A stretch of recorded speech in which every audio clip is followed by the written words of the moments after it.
I'm Barbara Flaherty from the library, and I wanted to introduce a segment that we're going to show you. About 20 years ago, a little more than 20 years ago, we had the great fortune to have Stephen King, who was famous then, is even more famous now, come and speak at the library.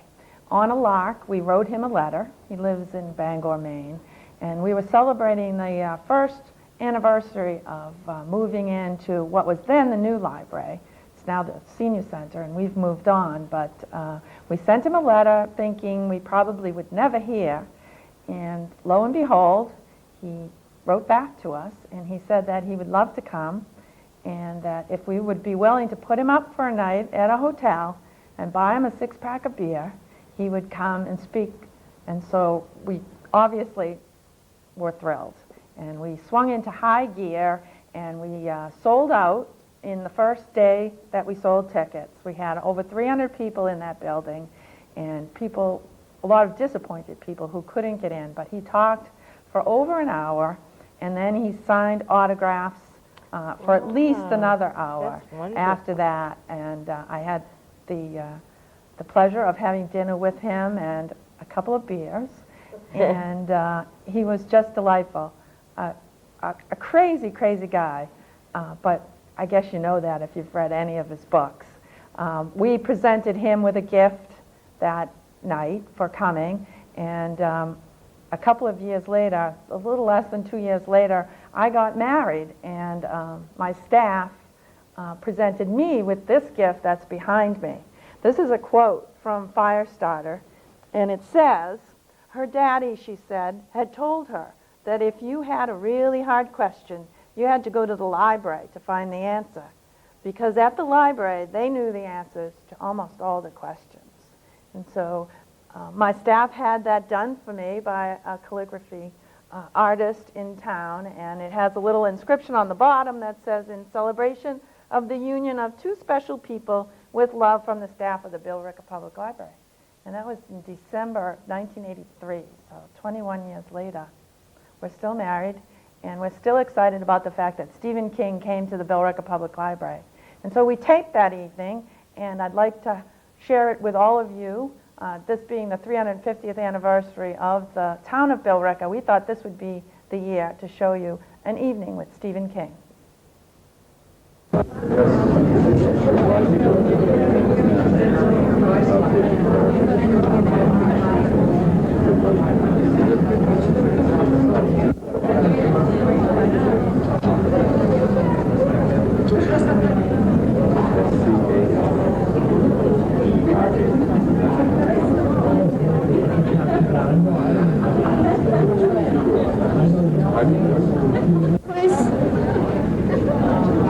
Welcome to an evening with Stephen King. On behalf of the friends and the staff of the Billerica Public Library, we're happy to have you all here. This is in celebration of National Library Week, which is concluding tomorrow, or Sunday, I guess. We've had a week full of events, but none will be remembered so clearly as an evening with Stephen King. Here's Stephen King.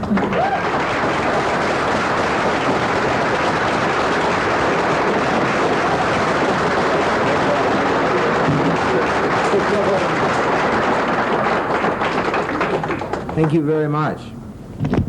There's two of these, one for me and one for the familiar that comes later. Sits on it. Are you comfortable out there?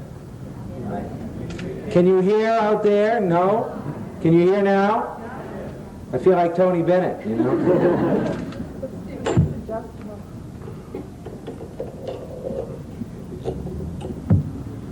First you speak into it, and then I think you're supposed to eat it or something. Can you hear me? Yes. Okay.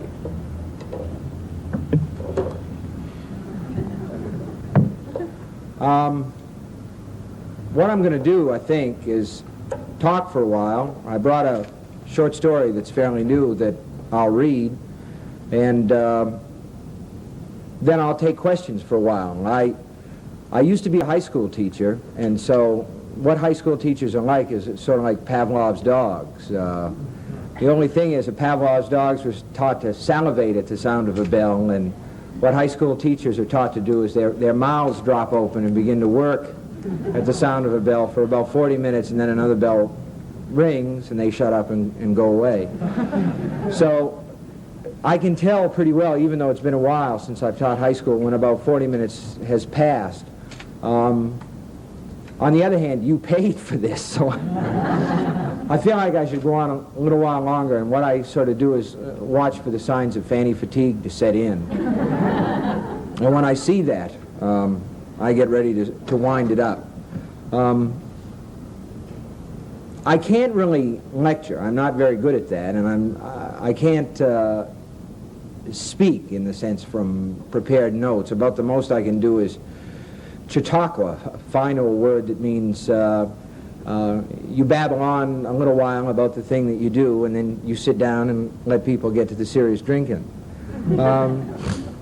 And the way that I usually handle it is, since I do take questions, I try to dispose of a lot of the questions that are asked, the common ones, in the course of my little chautauqua or whatever you call it.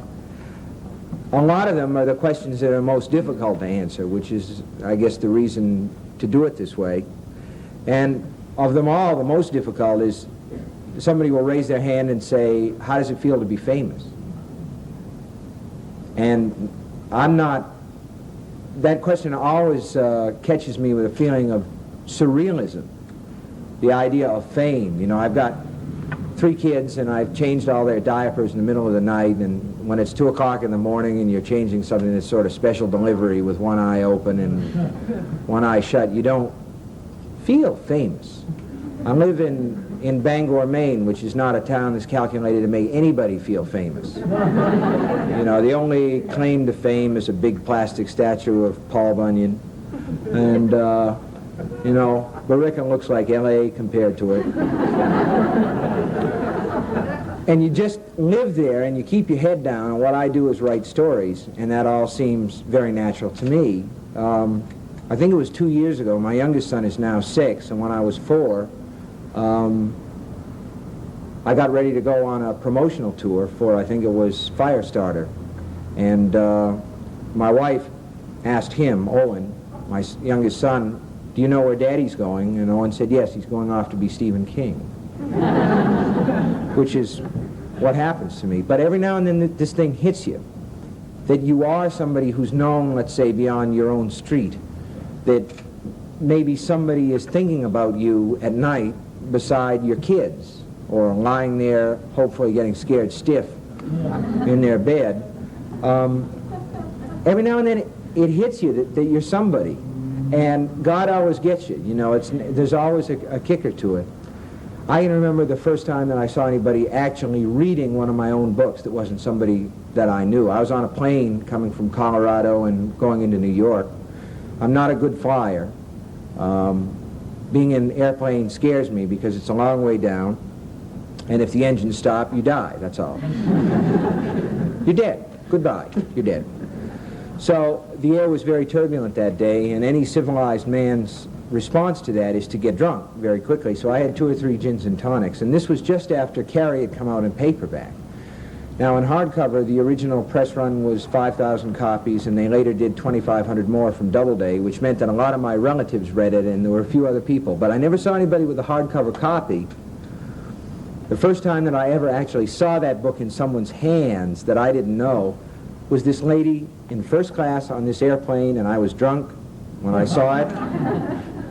And she was sitting there and reading this book with my name across the front. And I thought, okay, I'm up and walking in this turbulent plane because I have to go to that room at the front of the plane.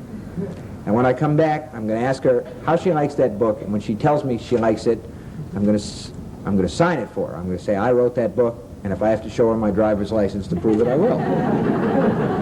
So I went up to the little room, and I came back, and I said, how do you like that book?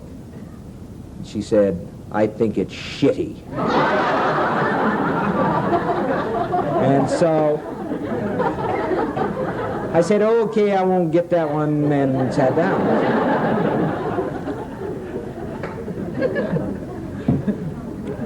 And then there was a time, I have a beard in the wintertime, and I shave it off when the Red Sox start to do whatever they call playing baseball.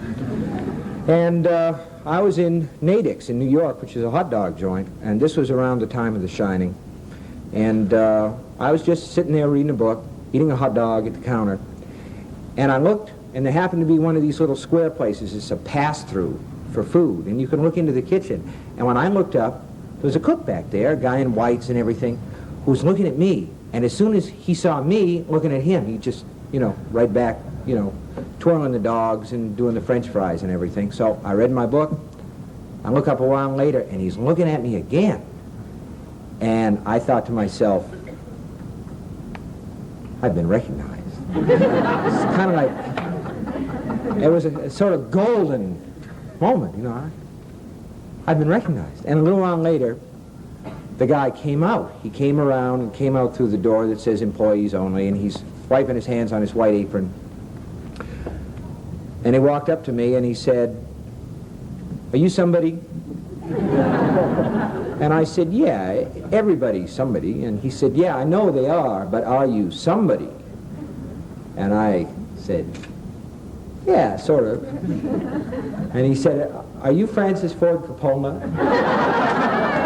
And I said, "Yeah, I am." So he asked me for an autograph, and I signed it, Francis Ford Coppola. And that was... So, God always gets you for that. And then people will say, "Well, why do you write that stuff?"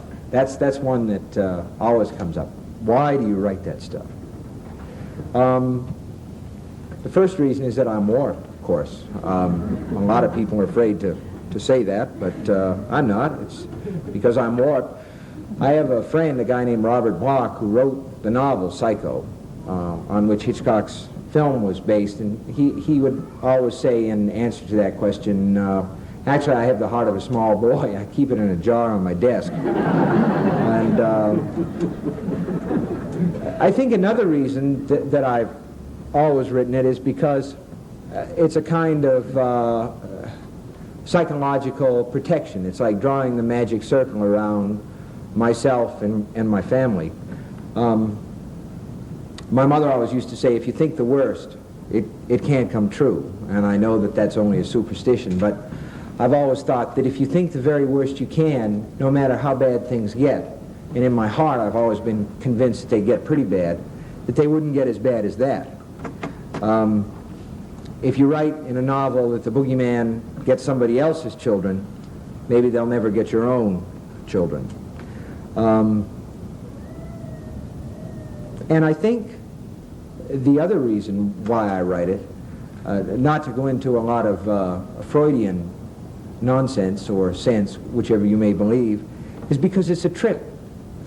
When people ask that question, why do you write this stuff, they're talking about the horror.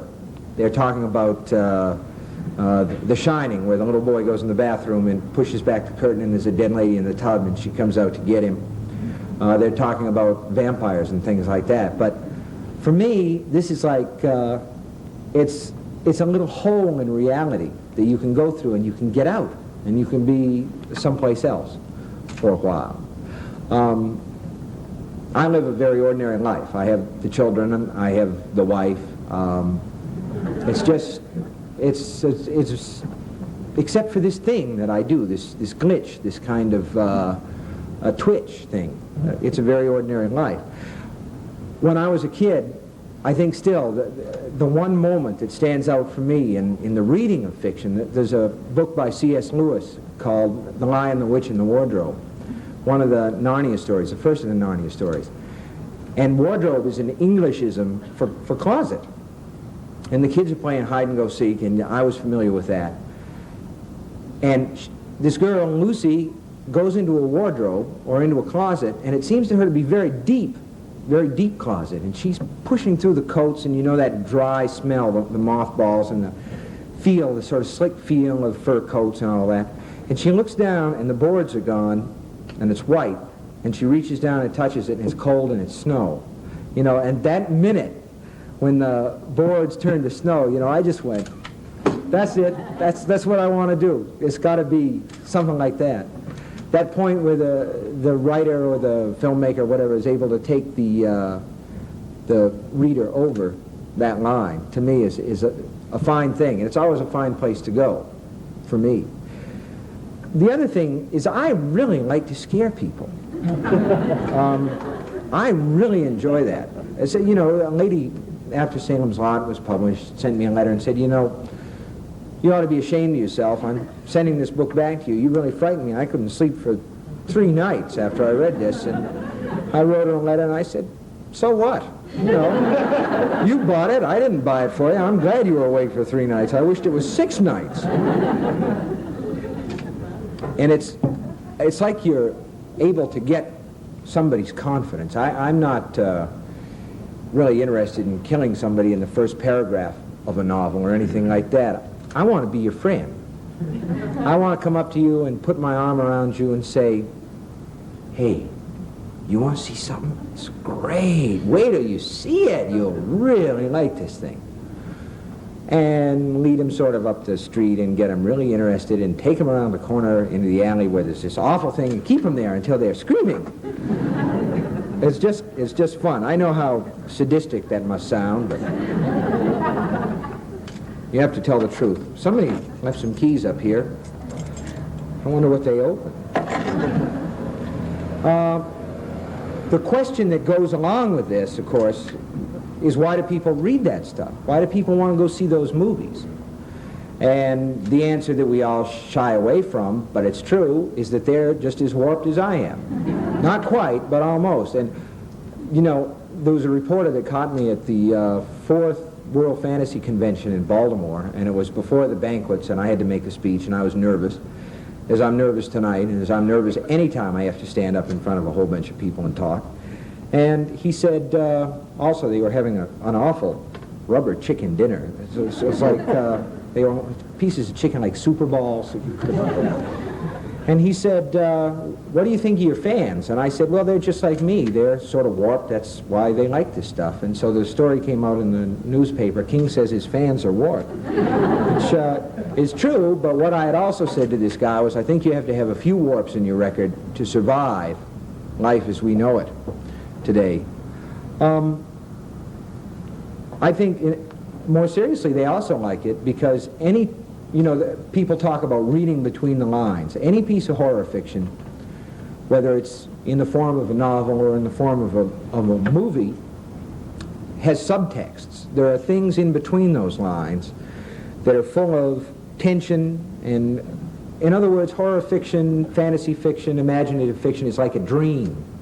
And yet, as the Freudians say that our dreams are symbolic, they may or may not be, but a lot of the frights, a lot of the nightmares that we get in books and in movies really are symbolic. It may be talking about a vampire, it may be talking about a werewolf.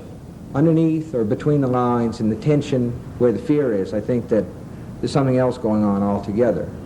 I know that, for instance, in my novel, Salem's Lot, the thing that really scared me were not vampires, but the town in the daytime, the town that was empty, knowing that there were things in closets, that there were people tucked under beds, they were under the concrete pilings of all those trailers. And all the time that I was writing that, the Watergate hearings were pouring out of the TV.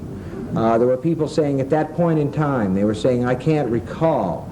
There was money that was showing up in bags. Howard Baker kept saying, what I want to know is what did he know and when did he know it? The line haunts me. It stays in my mind.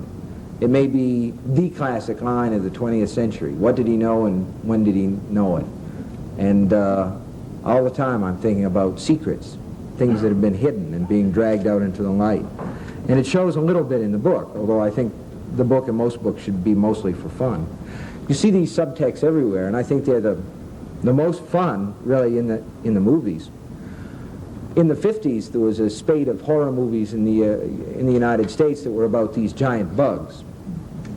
There were giant bugs everywhere in the 50s. There was a movie with James Arness called Them, and there were these giant ants in the storm drains in Los Angeles. And there was one with Leo G. Carroll called Tarantula, where Leo G. Carroll had taken this little tarantula and grown it very big, and in one place it's sort of crawling up Route 66, and one of the pilots that shoots it is Clint Eastwood in his first screen role. But you don't care about Clint, you care about that big spider. There was the beginning of the end, where giant grasshoppers took over Chicago, and the way that they got rid of the giant grasshoppers was they recorded the mating call of the wild grasshopper and got a bunch of boats out on Lake Michigan and put it through loudspeakers, and all those grasshoppers came off the buildings and went into the lake and got drowned, because sex always gets you in the end. There were a whole bunch of them. And of course, I think that my favorite, my classic, the favorite of all time, there was a guy named William Hopper who used to play Paul Drake on the old Perry Mason show, and he was in a movie called The Deadly Mantis. And in this picture there was a gigantic praying mantis inside an ice cake, and it actually ended up in New York hopping around, and at one point it knocks over a city bus, and you can see the word Tonka written across the bottom of that bus. It's one of those moments when you know why you kept going to the movies all those years. It's so great. But the cause in all of these movies was the same. It was always the same thing. It was radiation. The film would start with news footage of bombs being exploded on Bikini Atoll, or bombs being exploded on the Mojave Desert, White Sands. The old scientist at the end of them says, "We've opened a door that we can never close." And there's a white light behind that door. And again, these huge bugs come down on the cities and stomp them flat in a fairly clear symbolic representation of what a real nuclear weapon would do to a real city. It's always a city, and it's always radiation that caused it. Of course, this was the time when people at first began to realize that maybe our friendly atom wasn't going to be friendly already kilowatt after all. The fallout radiation was showing up first in cow's milk and then in mother's milk, nasty old strontium-90. And there was never a film producer in the 50s, from the days when the American International were making pictures in 7 days for $40,000, who said, "This is a burning social issue." They said, "We got to make some bucks. What's a good idea? What's going to scare people?" And what they came up with was a kind of Rorschach. This is what's going to scare people. A few years ago, Jane Fonda starred in and produced a movie called The China Syndrome with this same big bug fear. And she and her people did go in and say, "We got a point to make here, and let's scare people and see if we can't get them to reconsider this business before something really happens." But 6 years before that, a couple of drive-in entrepreneurs from Connecticut had made a picture called The Horror of Party Beach, which is a terrible movie. It's a dreadful movie, but it begins with radioactive waste being dumped in Long Island Sound, and then these bones of dead sailors sink down. Are you getting this? And they sort of come back to life and get the girls at the slumber party. It's marvelous. And it made a lot of money, and it scared a lot of people. It's dreadful, but it was sort of combining the beach party movies and the horror movies at the same time. The point is, when these two Connecticut drive-in entrepreneurs got together, they didn't say, "Let's talk about nuclear waste and nuclear dumping and what's happening to this stuff." They said, "Let's make a buck." And what comes out is that subtext, that thing between the lines where people say, "What scares you? What scares me? Let's talk about our nightmares." The same thing is true with the old version of The Thing, when it was McCarthy time and everybody was afraid of the Reds, and there was supposed to be a red under every bed. Everybody was afraid of the fifth column. There was a show with Richard Carlson on TV at that time called I Led 3 Lives, where he made it clear that every librarian, every college dean, they were all commies. They were working for those guys. So the Army, in the original Howard Hawks version of The Thing, finds a monster in an ice cube. He's always in an ice cube, you know, always in an ice cube. I always think of those novelties with a fly in the ice cube. So he finds this creature, and they thaw it out, and they all want to kill it. They all know it's evil, except for the scientist, who is one of these fellows who is sort of wants to lie down with these bad guys. Somebody who's soft, you know, an intellectual. Doesn't realize that the Army has the answer to these things, which is get rid of them quick. And the scientist says, "I think we can learn a lot from this creature. Let's talk to him." But of course he gets killed and then Kenneth Tobey fries the thing on an electric sidewalk, and that's the end of that creature, and it's a victory for America. Then, about 25 years later, along comes John Carpenter and remakes the thing. A lot of the critics didn't care for the movie. I thought it was a marvelous remake myself, but what do I know? Anyway, times have changed. Richard Carlson's I Led Three Lives is no longer on the tube. People are not so concerned with a red under every bed as they are about other things. And one of the things, when you say to people, what are you afraid of? What scares you? That's something that people ask me. But if you say, what scares you to people? They'll list a number of things. One of the things that very obviously scares a lot of people is cancer. We live in a society with an informational overload. Information comes in from everywhere. It pours in. And in the last 2 or 3 years, cigarettes, no good for you. They're going to pollute your lungs. You get lung cancer, have heart attacks. Lung cancer is the thing that scares people, though. Don't want to drink too much coffee because you can get stomach cancer, gallbladder cancer. Don't eat too much meat, bowel cancer. Uh-oh. Don't breathe too much air because hydrocarbons, they do all sorts of things. We've got PVC, brain cancer, the stuff that's in the animal feed now supposedly can give you cancer. There's just, cancer's everywhere. It's all around us. So in the late 70s and in the early 80s, we see a spate of what I think of as tumor movies, where there are things inside that come out, and they look real bad. I mean, they don't look like anything that you would ever have at your supper table, these things. And of course, the one that everybody remembers was Alien, where there was a fellow who, and this happens, it really does happen at dinner. It's sort of the ultimate affront. And he begins to say, I don't feel well, my stomach's upset, this and that and the other thing. And then this thing sort of rips its way out of it and goes scurrying off. And it seems to me to be a very clear tumor imagery. And the same thing exists in John Carpenter's version of The Thing, where again we're seeing things that are growing inside.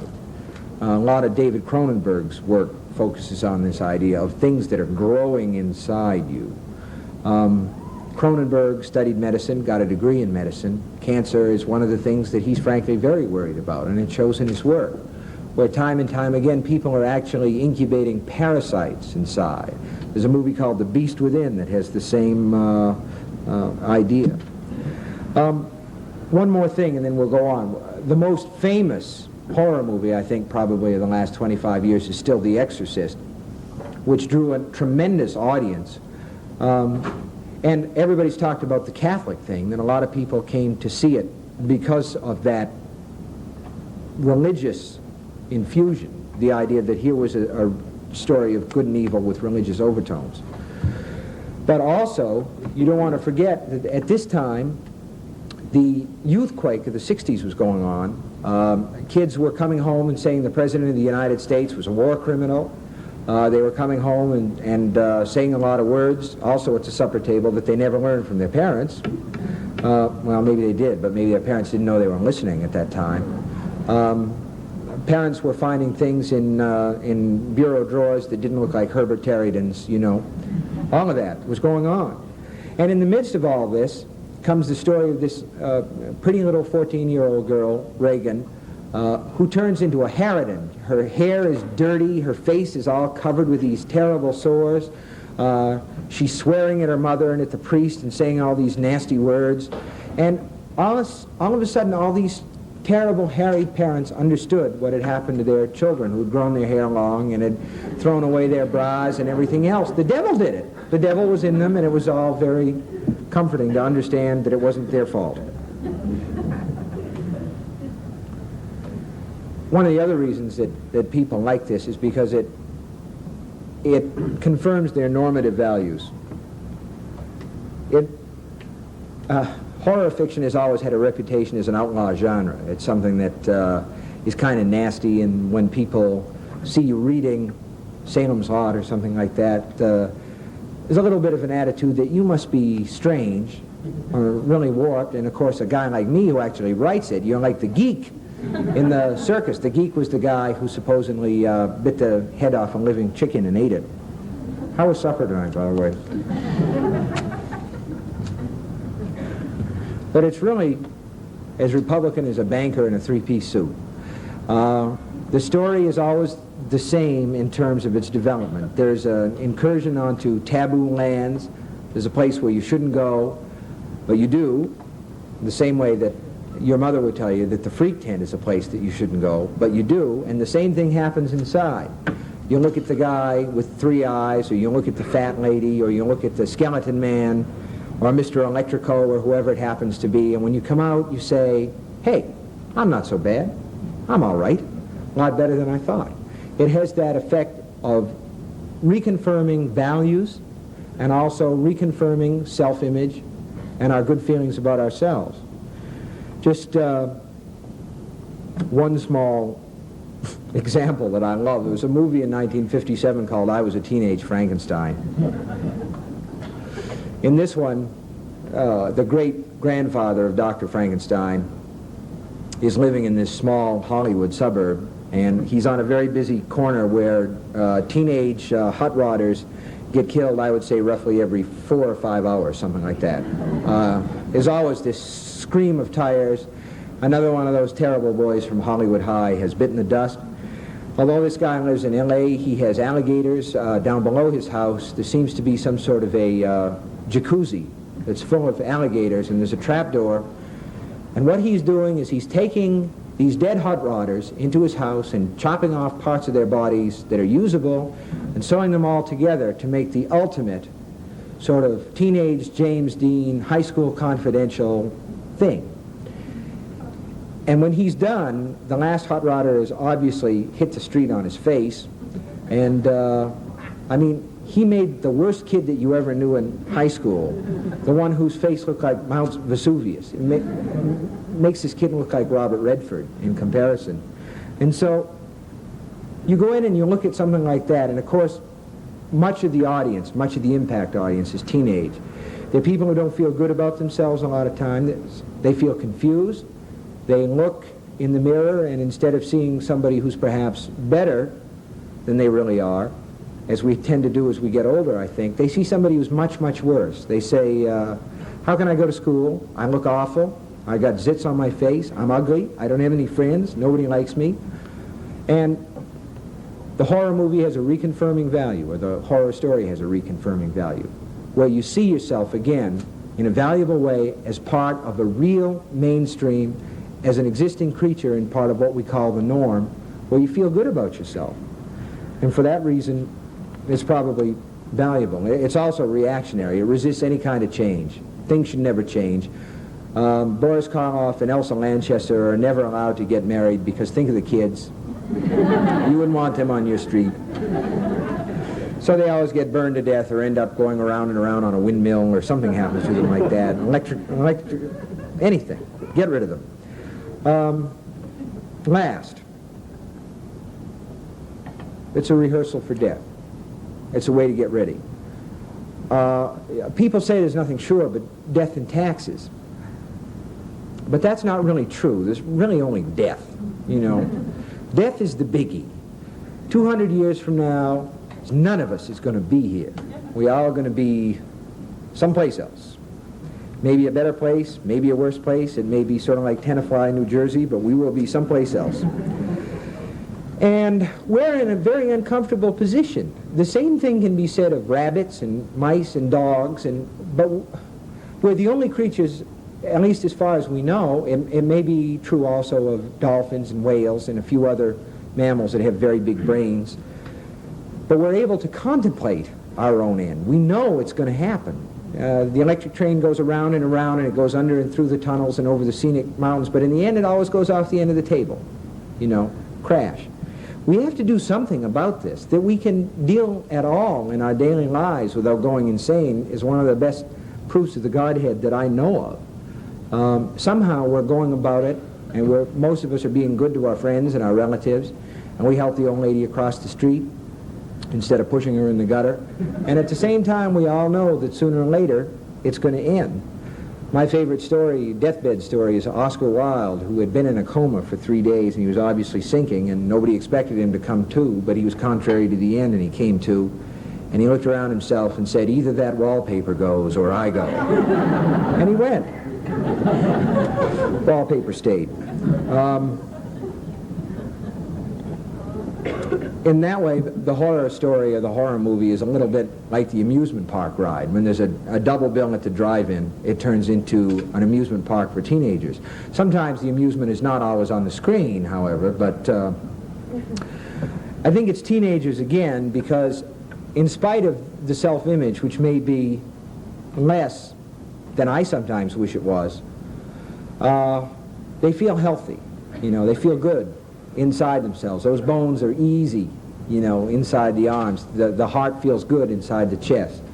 They're not people who lay there at night, you know, and say, I got to sleep on the right side because if I sleep on the left, I'm going to wear it out faster. That happens later on. They feel healthy and they can cope with, let's say, the rides in the amusement park that mimic violent death, you know, things like the parachute drop where you get to experience your own plane crash, the bumper cars where you get to have a harmless head-on collision, so on and so forth. And the same thing is true of the horror movies. You very rarely see old people, you know, sort of lurching their way out of zombie and I eat your skin on their golden agers passes because they don't need it. They know they don't need to rehearse death. They've seen their friends go. They've seen their relatives go. They're the ones who sleep on their right side. They feel the arthritis. They know the pain. They live with the pain, and they don't need to rehearse it because it's there. The rest of us sometimes do. I also think that some of it has to do with a failure of religion. My wife is a fallen away Catholic, and I'm a fallen away Methodist. And as a result, while we both keep a sort of realization of God, of the idea that God must be a part of a rational world in our hearts, I must say that I think our children are much more familiar with Ronald McDonald than they are with, let's say, Jesus or Peter or Paul or any of those people. They can tell you about the Burger King and the Easter Bunny and all that. Some of this other stuff they're not too cool on, you know. Horror fiction, supernatural horror fiction, suggests that we go on, you know. One star story here. When Stanley Kubrick did The Shining, when he was going to do The Shining, this had happened, and we were living in this little town in western Maine, Bridgeton, and I was up one morning shaving my face, and my wife came in, the phone had rung, and she said, "It's for you." And I said, "Well, who is it?" She said, "Stanley Kubrick from London." And I had shaving cream over half my face and everything, and I just sort of picked up the phone and I said, "Stanley, how are you?" And he wanted to talk about ghosts. And wasn't the horror story or the story of ghosts always fundamentally optimistic? Because it suggested that we went on afterward. And I said, "Well, it is, Stanley, but what if a person died insane and came back?" There was a long silence. And I said, "Also, what about hell? What if there really is hell?" And Stanley said, "I don't believe in that." I said, "Well, good, cool, do what you want." But all those possibilities are there. Good or bad, black or white, they suggest that we go on. And again, the last thing, you know, I started off this by saying that I write it because I'm warped, and that people who read it because they're warped. But I also said I write it because it's a trip. Because, you know, it's like Rod Serling used to say, there's a signpost up ahead. Next stop, the Twilight Zone. And so, every now and then, people need to go there. You have to have a little insanity in your life, and in your conscious life, I think, as well as your you know, your unconscious, your dreaming life. People ask, what scares me? Everything scares me. Bugs are bad. You know, bugs are real bad. Sometimes I think about taking a bite into a great big hoagie, you know, and full of bugs or something like that. Imagine that, isn't it? It's awful.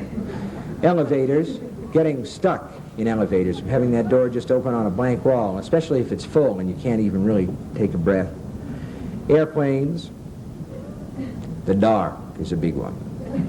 I don't like the dark. Dark rooms,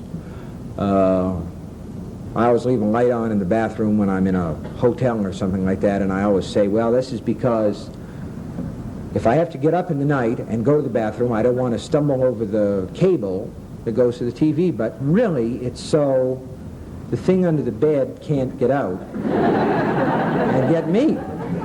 Because I know it isn't there, and I know that as long as there's some light in the room, it can't come out, because that's like kryptonite to the thing under the bed. It can't come out. One thing that I always think about, I always leave a light on when I leave the room, because I think about coming into a strange room and feeling for the light switch and having a hand close over mine and put it on the switch. And we can laugh about these things now and have a good time because the lights are on and we're all together. But later on, sooner or later, everybody is sort of alone. It's like keeping your feet under the bed when you're under the covers, you know, because when you're a kid, you understand that if you let it dangle out, you know, some night, and you're gone under there and you can't ever come out again, just about everything frightens me. In one way or another, I can see something frightening in most things. And I think getting out a lot of this, you know, there are people who are full of fear in our society, and they pay psychiatrists, and it may be $75 or $80 an hour. It's not even a full hour, you know, it's about 50 minutes. And I get rid of all this stuff, and people pay me. It's great. I love it. And last of all, people say, where do you get your ideas? Which is the toughest one. Usually what I say is Utica. I get my ideas in Utica. Because there's no satisfactory way to answer the question. You can answer it individually and say, this idea came from here or this idea came from there. With Salem's Lot, I was teaching Dracula in high school, and I taught it 3 or 4 times, and every time I taught it, I got more interested in what a really strong novel it was, his story. And we were talking about it one night at supper, and we had a friend over, and I said, this is the magic question. I said, no, what would happen if Dracula came back today? And my wife said, well, he'd land at Port Authority in New York and get run over by a taxi cab, and that'd be the end of him. And then this friend of mine who was there said, but suppose he came back to a little town somewhere inland in Maine. You know, you go through those towns and everybody could be dead and you'd never know it anyway. So it was one of those things where every now and then, before I fell asleep, after I made sure that my feet were under the covers, this idea would rise back up. And I'd think about it for a while and then put it away, and finally the story kind of crystallized, and I had to write it. Now, a couple of months ago, well, it's more than that. My son has been in kindergarten for a while, and this is my youngest boy, the one who says Daddy's going off to be Stephen King. And he said, I got one problem with kindergarten. And I said, what's that? And he said, I'm embarrassed about going to the basement. And at first I thought he meant the basement. I couldn't imagine why they were sending kindergarten kids down into the school basement. And then this sort of ancient memory from grammar school came up in my mind, and I thought he means the bathroom, because that's what we always used to say, can I go to the basement? Okay. And he said, we have to raise our hands to go to the basement. And everybody knows that I have to go pee-pee. And so I immediately set out to say, well, listen, don't be embarrassed about this, Owen. This is perfectly okay and everything. And then I shut my mouth because I remembered that I had been terribly embarrassed by that as well. And so I said something or other that I hoped was comforting, and this little story came out of it, which is, you know, I think a direct response to that, just because I began to play with the idea of mean old teachers who make you raise your hand in front of all these little kids, and they all go when you're walking out of the room because they know what you're going to do. They know it. So this story is called Here There Be Tigers. Charles needed to go to the bathroom very badly. There was no longer any use in trying to fool himself that he could wait for recess. His bladder was screaming at him, and what was worse, Miss Bird had caught him squirming. There were 3 third-grade teachers in the Acorn Street Grammar School. Miss Kinney, who was young and blonde and bouncy and had a boyfriend who picked her up after school in a blue convertible. Mrs. Trask, who was shaped like a Moorish pillow and did her hair in braids and laughed. And Miss Bird. Charles had known he would end up with Miss Bird. It had been inevitable, because Miss Bird obviously wanted to destroy him. She did not allow children to go to the basement. The basement, Miss Bird said, was where the boilers were kept, and well-groomed ladies and gentlemen would never go near them because they were nasty, sooty old things. Say what you mean and mean what you say was Miss Bird's motto. Young ladies and gentlemen do not go to the basement. They do go to the bathroom. Charles squirmed again. Miss Bird cocked an eye at him. Charles, Miss Bird said clearly, still pointing her pointer at the chief tin deposits of Bolivia, do you need to go to the bathroom? Kathy Scott, in the seat ahead of him, giggled, wisely covering her mouth. Kenny Griffin sniggered and kicked him under his desk. Charles went crimson. Speak up, Charles, Miss Bird said. Do you need to go to the bat? Yes, Miss Bird. Guess what? I have to go to the bathroom. Miss Bird smiled. Very well, Charles. You may do so. And next time, kindly don't wait to be asked. General giggles. Miss Bird rapped for order with her pointer. Charles trudged up the row toward the door, 30 pairs of eyes boring into his back, all of them, even Kathy Scott, knowing what he was going to do. The door was at least a football field's length away. Miss Bird did not speak until he had opened the door and entered the blessedly empty hall and shut the door again. He walked down toward the boys' bathroom, basement, dragging his fingers along the cool tile of the wall, letting them bounce over the thumbtacked, stippled bulletin board and slide lightly across the red fire alarm box, break glass in case of emergency. Miss Bird had enjoyed embarrassing him in front of Kathy Scott. She never had to ask to go to the bathroom, and was that fair? And everybody else, old B-I-T-C-H, he thought, with satisfaction. He went into the boys' bathroom. It was very cool inside, with a faint, not unpleasant smell of chlorine hanging pungently in the air. Now, in the middle of the morning, it was clean and deserted, peaceful and quite pleasant. Not at all like the smoky, urine-smelling cubicle at the Star Theater downtown. The bathroom, basement, was built like an L, with the short side lined with tiny square mirrors and white porcelain wash bowls, and a paper towel dispenser, Nibrock, and the longer side with 2 urinals and 3 toilet stalls. Charles went around the corner after glancing morosely at his thin, rather pallid face in one of the mirrors. The tiger was lying down at the far end, just underneath the pebbly white window. It was a large tiger with tawny Venetian blinds and dark stripes stitched across its pelt. It looked up alertly at Charles, and its green eyes narrowed. A kind of silky, purring grunt issued from its mouth. Smooth muscles bunched, and the tiger got to its feet. Its tail switched, making little chinking sounds against the porcelain side of the last urinal. Tiger looked quite hungry and very vicious. Charles hurried back the way he had come. The door seemed to take forever to wheeze pneumatically closed behind him, but when it did, he considered himself safe. The door only swung in, and he could never remember reading that tigers are smart enough to open doors. Charles wiped the back of his hand across his nose. His heart was thumping hard enough to hear in his chest. He still needed to go to the bathroom. Worse than ever. He squirmed, winced, pressed a hand against his belly. He really had to go. If only he could be sure no one would come, he could use the girls. It was right across the hall. Charles looked at it longingly, knowing he would never dare, not in a million years. Perhaps he had imagined it. He opened the door wide enough for one eye and peeked in. The tiger was peeking back from around the angle of the L, its eye a sparkling green. Charles fancied he could see a tiny blue fleck in the deep brilliance of it, as if the tiger had eaten his eye, as if a hand slid around his neck. Charles gave a stifled cry and felt his heart and stomach cram up into his throat. For one terrible second, he thought he was going to wet himself. It was Kenny Griffin, smiling complacently. Miss Bird sent me after you. Boy, are you in trouble. I can't go to the basement, Charles said, feeling faint with the fright Kenny had given him. You're constipated, Kenny chortled gleefully. Wait till I tell Kathy. You better not, Charles said urgently. Besides, I'm not. There's a tiger in there. What's he doing, Kenny asked. Taking a piss? I don't know, Charles said, turning his face to the wall. I just wish he would go away. He began to weep. Hey, Kenny said, bewildered and a little frightened. Hey. What if I have to go? What if I can't help it? Miss Bird will say, "Come on," Kenny said, and grabbed his arm in one hand and pushed open the door with the other. "You're making it up." They were inside before Charles, terrified, could break free and cower back against the door. "Tiger," Kenny said disgustedly.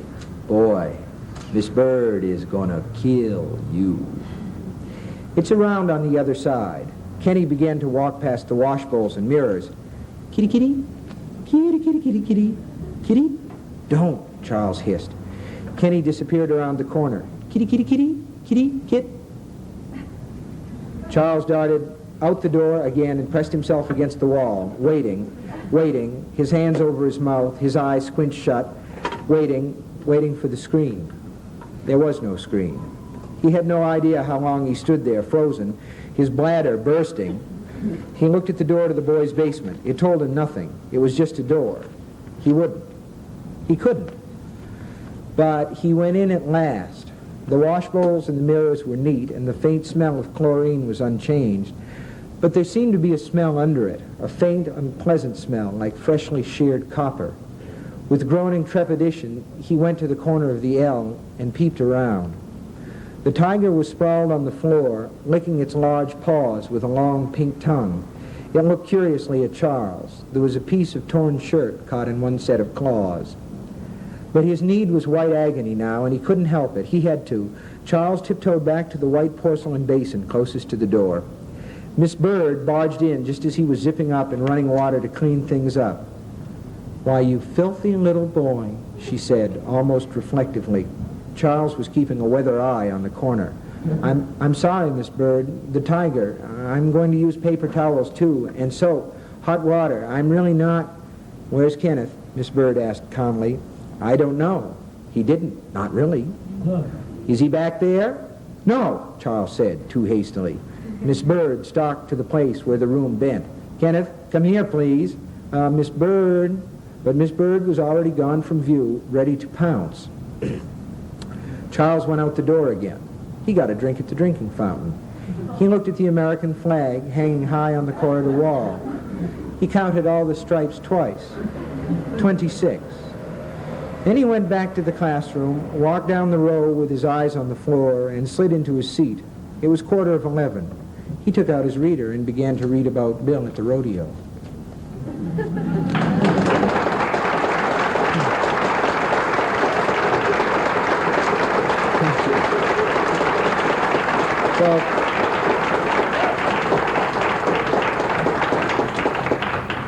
So that's for my little boy, but it's also for anybody else that wants it or needs it, or anybody else who ever sat there in school, you know, and just sort of, because you didn't want to admit that you had to do those things in front of everybody else. If you have questions, I don't know if Fanny fatigue is setting in or not. I don't even know what time it is. I feel like I've been here hardly any time at all. Probably does to you, though. You're in the hard seats. Questions? Do you have anything? Yeah. I have two questions. Which do you think is your favorite, your best novel? How did they get all those cockroaches from Creepshow? He asked me which one I thought. First he said my favorite novel, and then he said my best novel. I don't go along with words like best or anything. I'm afraid to use those. The one that I think works the best is Dead Zone. It's the one that seems to me to be the most storied. And as far as the cockroaches in Creepshow, most of them were Cockroaches giganticus, which grow in South America in caves that are full of bats. And they're actually cheaper. We mounted an expedition, and it was the cockroach trip. I didn't go on it. But I heard a wonderful story, and I've got to share it with you. I just got to tell you this story. They're cheaper because if you get American cockroaches, they cost 50 cents a piece from these supply houses. I know there are people who would pay to get rid of them, but it's the truth. 50 cents a piece for these roaches. And down there you can get them free, and you just have to sign a paper that says that you'll destroy them all when you come back into the country. So they went down there, these fellows they've got a credit at the end of the movie, roach wranglers, you know, and they dealt with the roaches. And they went down there, and in these caves, the bats have been there for thousands of years, and they're full of bat guano. And the roaches live in the guano, okay? Billions of these gigantic cockroaches are living in this, if you can allow me to be crude for a minute, they're living in bat shit. And these guys would, the smell in these caves is really awful, and they wore wetsuits, and they wore, you know, skin divers tanks and regulators, and they discovered, I just love this story, they discovered that they could fall flat in the guano, and of course they were protected from their wetsuits and they had the air, and the cockroaches were very frightened, and they went into their little roachy houses or whatever, but after you laid there for a while, they just have little brains and they forget. They would come up and they would see these guys sort of start to motorboat around, you know, because the roaches would move and they just would go all over the place. Isn't that a wonderful story? Also, they were easier to work with because they're big, and I did an interview with these big roaches crawling all over me, and it was for this program, Entertainment Tonight, and I didn't, some of the questions, I think I flubbed them a little bit, but we sort of free on them. They lived in garbage cans, and they ate a mixture of Gaines meal and bananas. The smell was terrible, but they had their own trailer, and they were well treated. Anything else? Yeah, right in the middle there. Yes.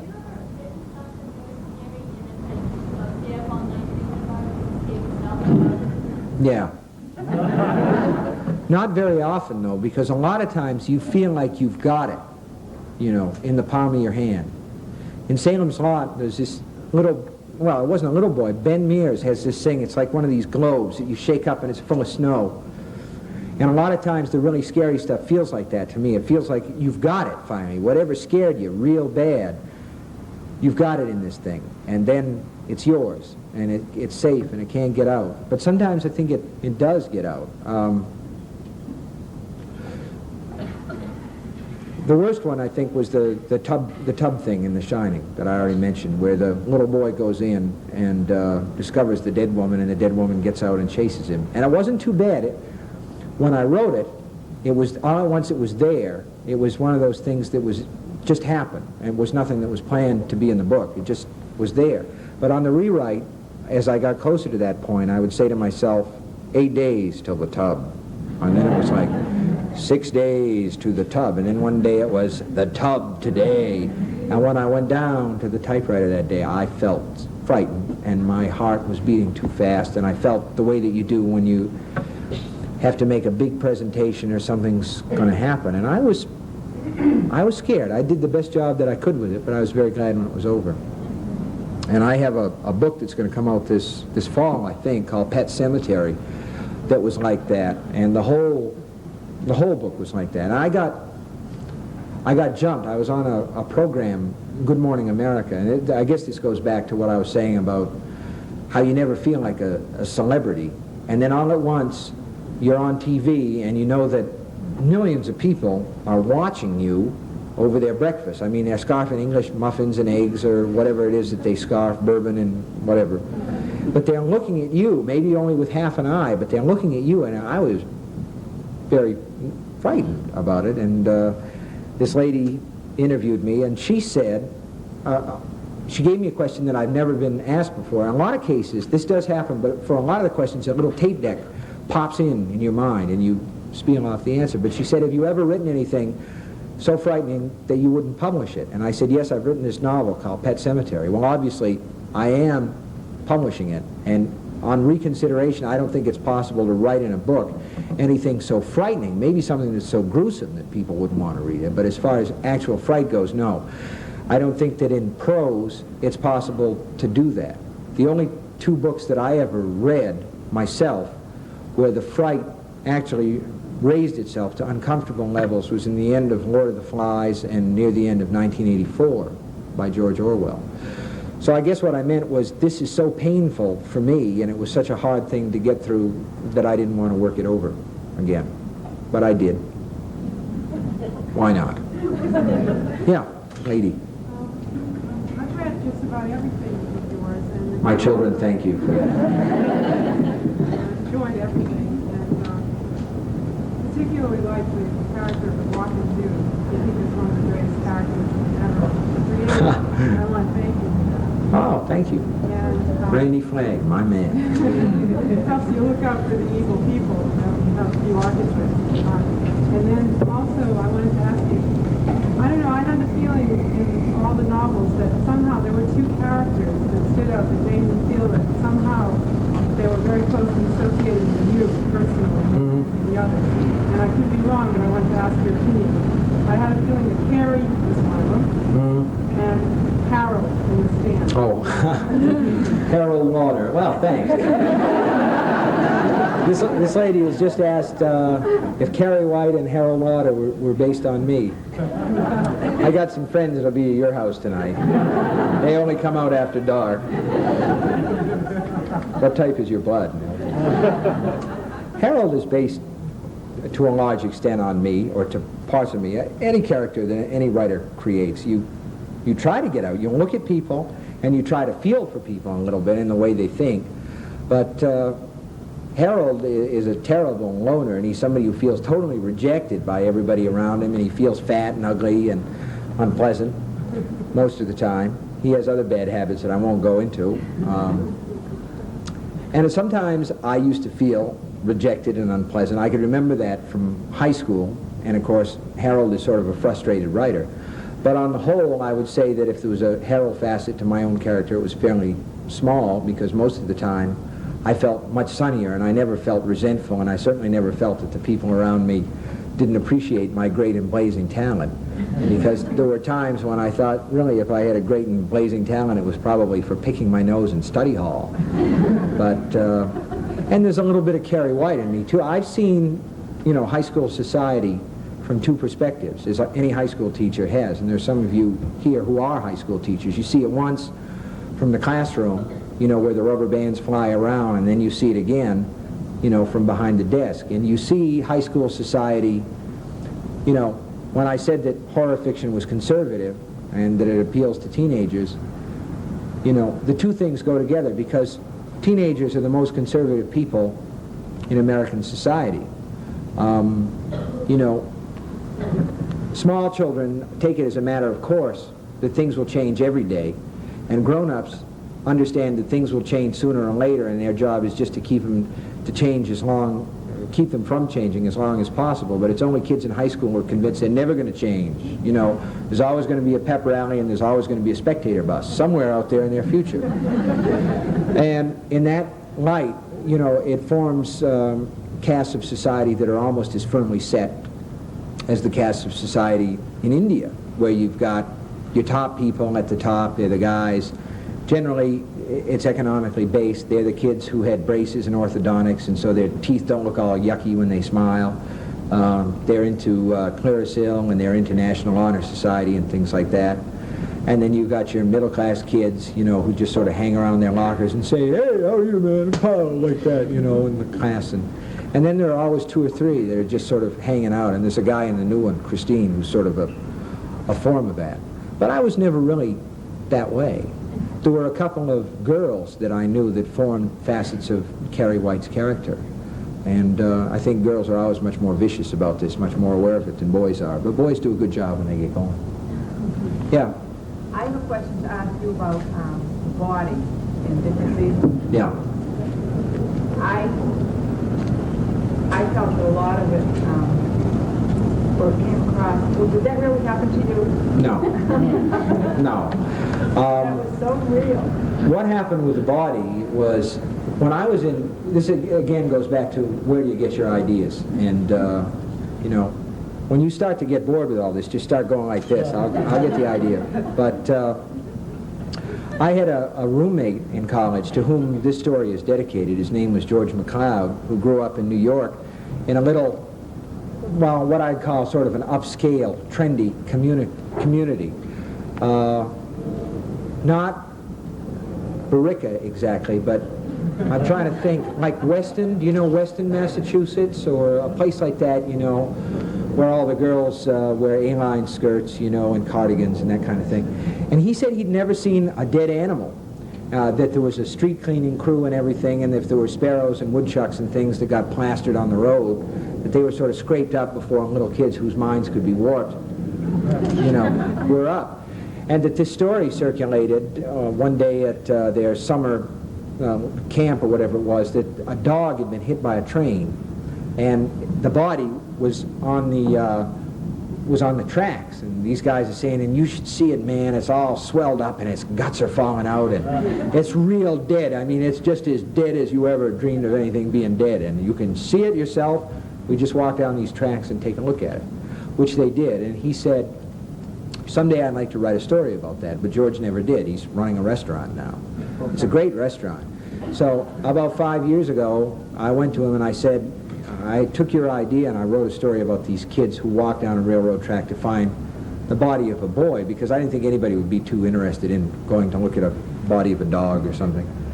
And I took the main character and I took a lot of the things that I had felt when I was a kid and put them into that character, Gordon LaChance. But John Irving also says, never believe a writer when he seems to be offering you autobiography, because we all lie. And we all edit it and say, well, this is what happened, but this doesn't make a good story, so I'll change it to this. So it's mostly a lie. Yeah. In Cujo, it amazed me when the little boy died. Mm-hmm. You don't usually kill him. I know, but I got mad. Well, when she asked about Cujo and about the little boy dying, when I was talking about fears, you know, I was talking about the boogeyman and all those things, and those are real fears with me. You know, they're not anything that's ruling my life or anything. But one of the things that really does frighten me is the idea of coming in some night to check on my kids. You know, you go around and check on them, finding one of them dead. And a lot of people say, well, it must be great to have an imagination, you know, a really good imagination, because look at you, you've made a lot of money, and it's fantastic. If you want to fly first class, you can fly first class and all the rest of it. But those things come up, and it isn't just the idea that you might find your kid dead. It comes in Technicolor. You see the swelled neck, you know, and the staring eyes and the rest of it. And I've been drawn back to the idea again and again, as I said, that if you write it, if the worst thing you can think of is this, and if you write it, then all right. And there's a boy in Salem's Lot who gets away. His name is Mark Petrie. He and the writer, Ben Mears, get away. And there's a little boy in The Shining, Danny Torrance, who also gets away. And I think most times the kids get away. But we also know, as adults, thinking rational people, sometimes they don't. There are crib deaths. There are kids who were abused and killed that way. I didn't know the kid in Cujo was going to die until he died. He wasn't supposed to die. He was just gone, and his mother tried to give him respiration, and the kid just wouldn't come back. Yeah, over here, the guy. How do you regiment your time when you're writing? And do you write in a typewriter or a word processor or longhand or? Oh, well, I write whatever it is that I'm working on that's the most important or the most serious. I work on in the morning. I'm working on a book with a guy named Peter Straub right now called The Talisman, and we're working on word processors on that. We're hooked up. I have a Wang, which I think Wang rules this part of Massachusetts. You know.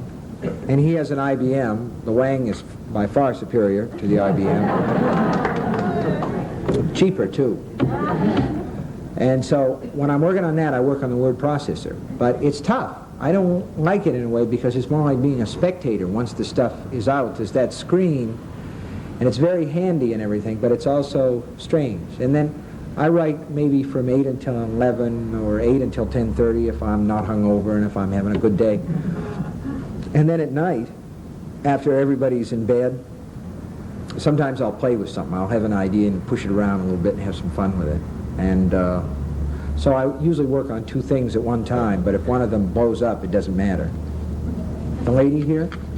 Yeah, assuming that you had gone through some horror stories yourself, you know, say through Hiroshima or Bombing the Graves or Vietnam or anything like that, you Yeah. think you still would have written about horror, or would you have been a different kind of life? I think she asked if I'd been through, you know, personal horrors, would I still write horror stories? I think the answer is yes. One of the things that I forgot to mention when I was talking about subtext and about the bug movies and everything are the very people who are the only ones who actually felt the atomic bomb were the first ones to create an atomic monster out of their, and I'm convinced of this, really, out of their national nightmares. The Japanese in 1954 released a movie called Godzilla, Godzilla is a creature which comes to the surface because of atomic testing. He has atomic halitosis, kind of. You know, he goes and blows up whole cities. And we're treated to a very long, sort of surreal destruction of Tokyo. And the results at the end look very much as though a nuclear weapon had been at work. It's all in flames, and there are a lot of people dead. And it seems to me that this is an effort to work this thing out. So I think probably so. I think if you have it, it works whether you want it to work or not. I find it very hard though, because I have done some writing, and I've gone through World War II, and I find it very hard to write about that, because you tend to do more creative writing or do something that will not deal with the destruction and stuff like that. Yeah, but the same thing is true of a lot of World War II writers like Leon Uris and Norman Mailer. Leon Uris wrote Battle Cry. Mailer, it was... Those people didn't go through that. Oh, yes. Yes, Mailer was on that island that he wrote about in Naked and the Dead. When Herman Wouk wrote The Caine Mutiny, he wrote about the very experience that he was on a minesweeper in the South Pacific. These things are conscious efforts to deal with what they've been through. And I think this is true of a lot of horror fiction as well. There's a guy back there in a sweater, sort of, your hand is up almost to the ceiling, you're very big. Is it a number 1 or a number 2? What do you want, really? Yes, the stand is going to be a motion picture. I've got to work on the screenplay some more, and I'm going to do that this summer, and then it's going to be a motion picture. It's going to be pretty good. Robert Duvall is going to play Randy Flagg, I think. Yes, this fellow in the tie. Yeah. I have a question, but first I have a comment. I know you don't consider yourself a celebrity, but the woman that's sitting next to me happens to own the glass you're drinking out of. Oh, She's trying to decide how many pieces she's going to break it up into. see, isn't that weird? That's so strange. We all aspire to do something different. You do what you do very well, but say 20 years from now, what can we expect from Stephen King? Anything different, or? I don't know. Because I just go like day by day, and I'm the same way. I love to write, but there are other things. I'd like to be a pro bowler. That'd be great. And also, I'd like to be Smokey Robinson. You know, this guy, I'd love to be able to jive, or be Ike Turner or somebody like that. Everybody has those. I don't really know. If I'm alive in 20 years, I'll still be writing things, I suppose, unless I go dry, which I guess is always a possibility. If that happened, I'd like to be able to accept it with grace and not stick a gun in my mouth the way that Hemingway did. But you don't know. Yeah, right here. Yeah, a couple of things. Are you fascinated by machines? I think of... I'm scared by machines. Machines frighten me. Stories like the Wrangler and trucks. The second thing is, I've seen the films Carrie and Shining. I didn't think those films worked very well. What did you think? And do you think your books are hard to bring to the screen? I thought Carrie was great. I really liked it because the novel, it's the novel of a very young man. I think Carrie, the first draft of Carrie was done when I was about 22. And at that time, it was very sober-sided. I was maybe too close to the subject. And De Palma's film is kind of light and frothy, and he gets you at the end, and you think it's over, and you're ready to go out. In your mind, you have a guard when you go to see horror movies, You're prepared to be scared, and you're also prepared to laugh at immediately. The reaction in a horror movie is always, ah! And then everybody laughs and says, oh, I was just kidding. I really wasn't. I screamed that way to scare you, darling. And because those are the only two verbalizations usually that we ever make in movies, is either to scream or to laugh, because the two reactions are really, really close. Most things that we laugh at are things that are really horrible when you think about them. It's funny and you don't scream as long as it's not you. If it's somebody else, you can laugh. With The Shining, I have more problems. I think that it's really ambitious. I love the way it looks. I've gotten to like it more and more as time has gone by. I think that in terms of actual story, in progression, you don't expect a film to be taken literally word from word for the book. For one thing, if it were, it would be 6 hours long. But I do have my days when I think that I'd given Kubrick a live grenade which he heroically threw his body on. What about machines? Oh, machines?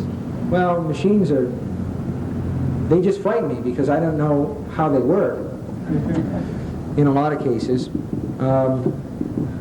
And I'm fascinated by them too because they do so much of my work. I was the kind of kid who had a bad year when I was 4 because I couldn't figure out if that light in the refrigerator was still on when the door was shut. And I had to get that squared away in my head. But I'm working on a novel now. I think my favorite scene is where this guy is killed by a homicidal Coca-Cola machine. The machine has been, souped up by this fellow who's gotten very, very bright.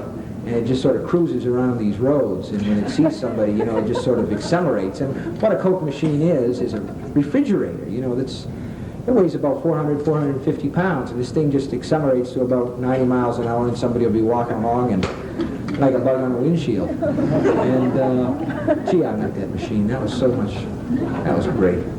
They frightened me, and of course, being on the turnpike, coming down here today on 495, when you get one of those big 10-wheelers, in front of you and one behind you and one that's going by in the passing lane, you say your rosary. Because they look big and you can't see who's in them. I'm always convinced that the flatbed trucks, the big ones, they have these tarpaulins over whatever's on the back. They may be alien communicators or disruptors. For a long time I've been curious whether or not there are outbreaks of violence wherever a lot of these things are seen because the aliens turn these things on and make people crazy. The machines make me nervous. They just make me nervous. Because I live in a world that's surrounded by them, it's impossible to get away from them. I'm speaking into a microphone. Right now I've got a light in my face over there. Somebody is taping my image, which most Aboriginal people believe steals your soul. And if that's true, I have precious little left. I had my picture taken a lot. This lady here? How many stories or how long did it take before you came up with a story you thought was good enough for publication, and how did you go about finding someone to publish it? Well, essentially she asked about the road to publication. She asked how long it was before I came up with one that was good enough. I started to submit when I was 12, and obviously at that time they weren't good enough. And I suppose that in my heart of hearts I knew it, but you have to start sooner or later. You have to dig in. And my career that way, I think, was more fortunate than a lot of people's. I published first when I was 18. I wrote a really terrible story called The Glass Floor, which was published in a pulp called Startling Mystery Stories. I love that. And I got a check for $35 for that. And I think before then I picked up about 60 rejection slips. And a lot of guys pick up 400, 500 or something like that. I wrote, I think, either 4 or 5 novels, one of them very long, before I wrote a saleable novel. And I've still got those things piled up, and they're the kind of things that you look at. If you've had a few beers or something, you say, that's not too bad. But if you read it when you're sober, you say, ouch. And I still say ouch about Carrie a little bit, but she was good to me, that girl, so. Did you just send to all the different companies that publish books? No, I didn't. She asked, did I send to all the companies that publish books? I think that if you want to do this, you've got to look upon yourself as somebody who's entering, a jungle or a dangerous environment where a lot of people will simply eat your stories up. There's a famous story about a guy who's picked up about 600 rejection slips and became totally paranoid that nobody was reading his stories, and so he put a little dab of glue between pages 9 and 10 and sent it off, and the story came back, sorry, this does not suit our needs or something. And the guy turned to page 8 and 9, and sure enough they were still glued together, and he wrote the editor an angry letter and said, you didn't read my story. Pages 8 and 9, I glued them together and they're still glued together. And the guy said, I only had to read to page 5 to know how bad it was. I was with Carrie for the first 5 books, and I went to Doubleday, who published it. I might have foxed that sentence, but what I meant was I was with Doubleday from the first, and I went to them because at that time they were a book mill. They published something like 500 novels per year, and I thought, well, they've got to want novels more than anybody else because they publish more novels than anybody else. So I went to them. But the same thing is true. If you want to write, you have to read the market. You can't send a true romance story to fantasy and science fiction because they're not going to read it. You can't send a Western to fantasy and science fiction because they're not going to read it. You can't mention things such as childbirth or menstruation or the death of children in magazines like McCall's or Good Housekeeping because they deny that those things exist. At least in their fiction. You know, you can read articles about all sorts of interesting things like that in the columns, but in the fiction it's still going to be the nice young couple that moves into town and how the welcome wagon lady came and said, you ought to sell Tupperware and it changed this woman's life. That's still, in a large sense, the woman's magazine market. So you have to read the markets and go in there and say, at least I'm only going to send these things to places where they might be reasonably bought otherwise. Yeah, this person back there, yeah, in the black sweater with the glasses. Blue sweater, but that's all right. Whatever you're in. That's all right. You know who you are. Sometimes. What does Stephen King do when he wants to get away from all the success and the books and the movies and everything else? And well, who would Stephen King like to be other than Stephen King? What was the end of it? Who would Stephen King like to be other than Stephen King? Oh, I don't know. Smokey Robinson, really. I'd like to be him or I wouldn't want to be Carl Yastrzemski, but I'd like to be some young guy. I'd like to be like Wade Boggs or somebody like that. That'd be great. Not be clumsy and big and run slow and all that. When I want to get away, I like sports. I like to play baseball or softball and stuff like that. I play guitar. I used to play in a group when I was in high school. I never had any real talent, but the cat leaves the room when I pick up the guitar, but I play anyway. So I do those things, and you know, I just sort of hang out. I'll take about 2 more. I'm running out of voice here, so yeah, this guy right here. Have you ever written a sequel to Firestarter? He asked did I want to write a sequel to Firestarter. I really don't, because James Clavell said one time that the novel ends when you don't know what comes next, and at the end of that book, there's a little girl who walks into the editorial offices of a magazine, and she says, I want to tell you a story. And I didn't know after that what happened next, so I just wrote the end. I have these wild moments. Charlie McGee, who's this little girl in the book, is pyrokinetic, which means that she can light fires by thinking about them. And I wrote about this kid, Danny Torrance, who's got this ability to shine or read thoughts or sense the future. And I thought, what if they met and got married, you know? and then went to live in Salem's Lot.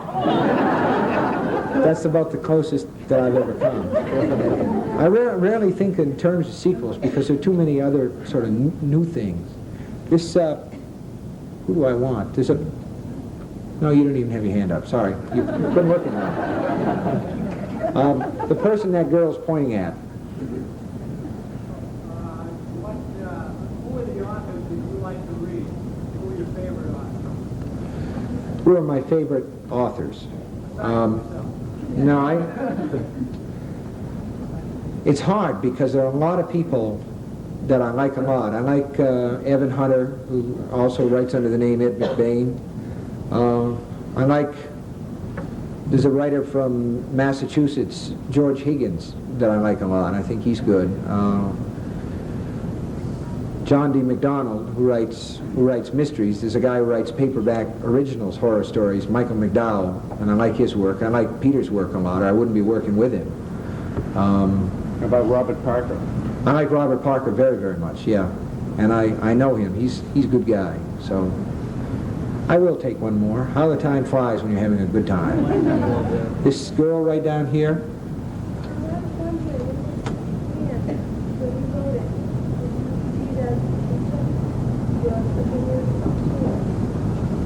The Stand when I wrote it, what?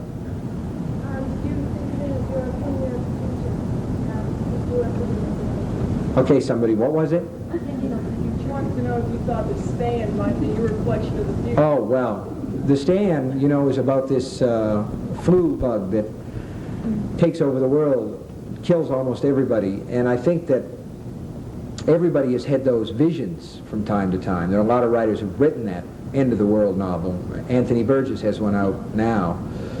And in 1909, there was a book by M.P. Shield called The Purple Cloud that was about it, and one that I read when I was in high school called Earth Abides. And I think that the actual impetus to write the book came from, there was a chemical biological spill in Utah, the stuff that was like Agent Orange, except even more deadly. And it killed a bunch of sheep because the wind happened to be blowing away from Salt Lake City and into the barrens. But on another day, if the wind had been in a different direction, it very well could have blown over Salt Lake City and things might have been entirely different.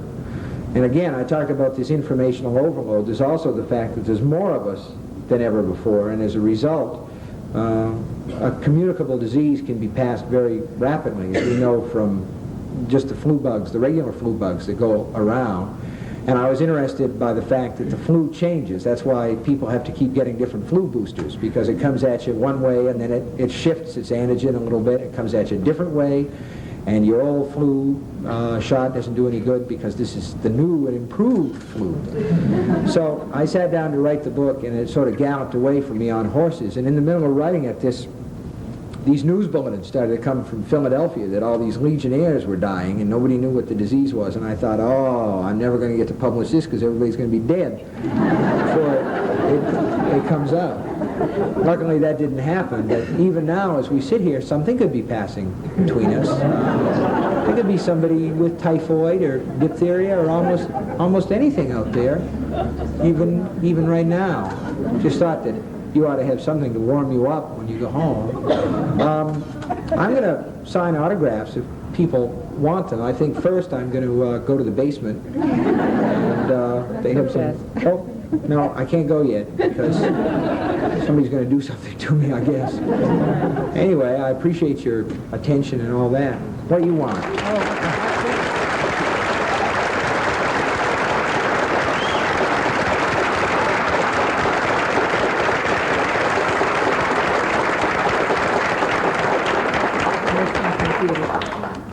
Those of you who know me know that I am seldom at a loss for words.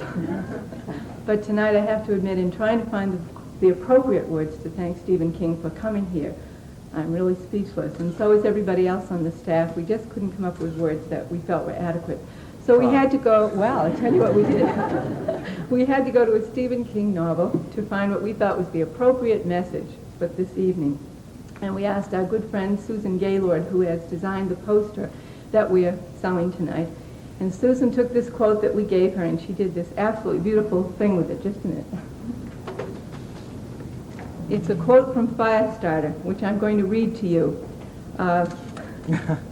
Okay, I have to turn it around this way. Charlene McGee is the heroine of Firestarter, and she's about 10, isn't she? And at the end of the story, she's in really bad trouble because the bad guys are after her, and they're really hot on her trail. So she goes to a public library to find information, where to find the address of the Rolling Stones.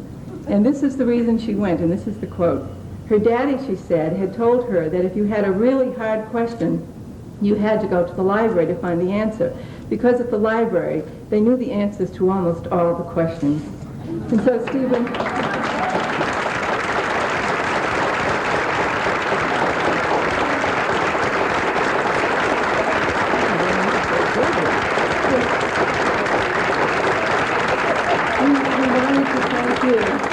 We wanted to thank you for coming here tonight to answer all of our questions.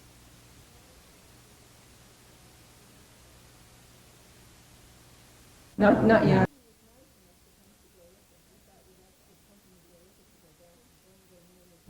We have been given a copy of Hazen's History of Billerica by the Bennett Association, and Barbara has inscribed it. Barbara Allen, our director, has inscribed it to Stephen.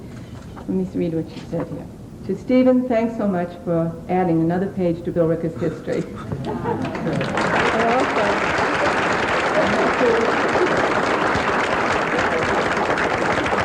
I want you to pay particular attention to the page with the bookmark, because there's an account in here about a witch in Billerica, and maybe we'll make it into a Stephen King novel. Who knows? Thank you. I'll be back in a couple of minutes. Thank you very much.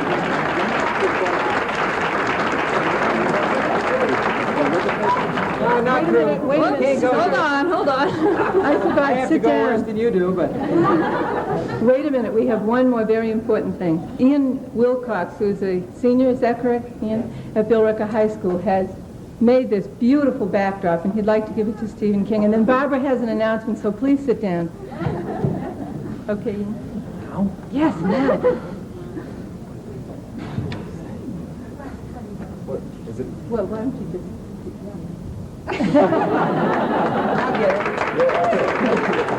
You can shake his hand.